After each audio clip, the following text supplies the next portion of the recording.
Hello, my name is Ken Underwood. I'm here at the Foothills Ceramic Art Museum in Auburn, California. Welcome. This is my museum that I've set up to show the public my collection of about 40 years worth of collecting ceramic art. So yeah, I'm kind of a nut for clay. When I was a younger guy, a long time ago and in school, I always used to love seeing animals and playing with animals and having toys. And I also enjoyed reading about animals. One of my favorites as a child was Dr. Dolittle. Maybe you don't know that, yeah, Dr. Dolittle was a series of movies and a musical, but it was originally a series of books. And I've read every single one of those books. And you know, Dr. Dolittle knew how to talk to the animals. So it was fun to have talking animals. One of my favorites was the Push Me, Pull You. I don't know if you remember that one from the movies, but it was a fantasy animal. It had 2 heads, 1 body, and 4 legs. And it was always getting confused because each head wanted to go in one direction and the other head wanted to go the other direction. So Dr. Dolittle was a big favorite. The other thing I liked was going to zoos. We lived near a children's museum that had a petting zoo, and they had all kinds of farm animals and rabbits and turtles and lizards and snakes. And I just loved going over there and spending the afternoon and getting to know about all the animals. So that's influenced my love of clay also, because a lot of the things that I've collected are all about animals. I bet you have a pet. Maybe you have a pet, a cat or a dog. I couldn't have a pet because I was allergic, maybe you too, but we did have a parakeet and we had fish. So that brought the animals, and I learned how to take care of the animals at the house. Part of what I did, because I loved animals, was I started making animals out of clay. And the first ones I made Cub Scouts. I made a wolf, I made a turtle, I made snakes. And so all those things that I'd seen at the zoo, I started making out of clay. They weren't very good, but they were fun, and we glazed them, and I still have them. As I got older, I learned a little more about clay, and I started making bigger things and fancier things. And my first fantasy, I made a 3-legged Martian.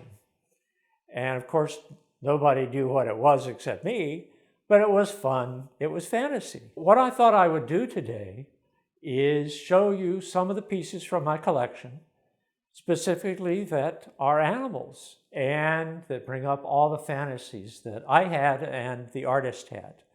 Her name is Jean Moyer, and she's from Thousand Oaks, California. Some of these pieces you will recognize. They're right out of a zoo or the circus, or maybe from nature programs you might have watched, or cartoons like The Lion King. But here's a zebra. If you watch The Lion King, you know all about zebras. So this zebra's got the stripes, but it's fun. She put something extra on it. It's got a bird sitting on its back.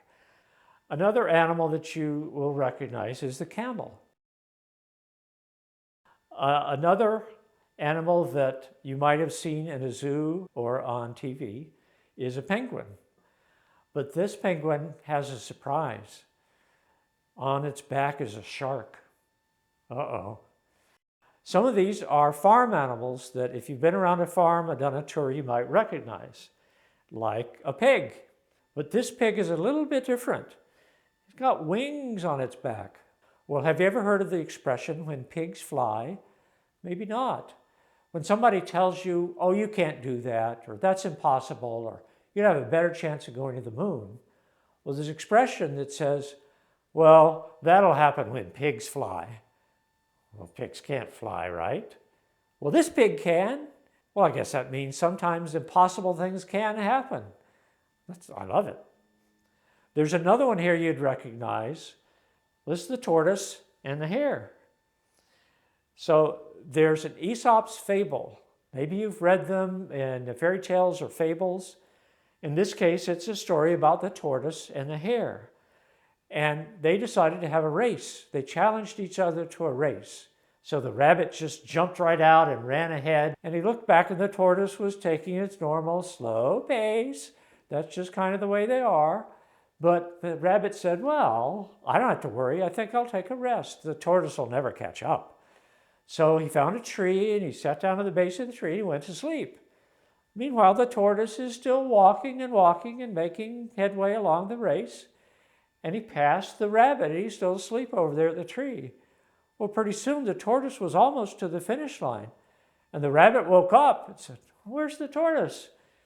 So, he saw him almost all the way at the finish. The rabbit raced and raced as fast as he could, but he couldn't catch up. And the tortoise raced ahead and finished the race first. So the moral of the story is slow and steady wins the race. When I was growing up, I loved dinosaurs. So Jean made a dinosaur. It's got the fin on its back. It's got a beak and claws for feet. These are all fairly real animals that I've showed you, but a couple of these, I don't know what they are.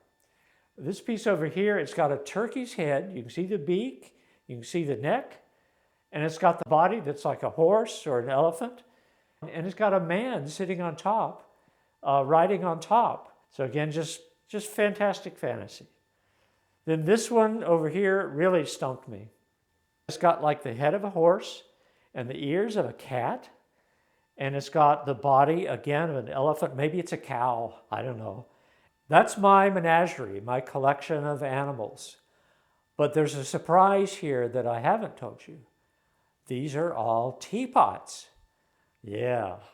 Well, it's easy to see because you've got a tail that's like a handle. You've got a head with a mouth, and that's the spout.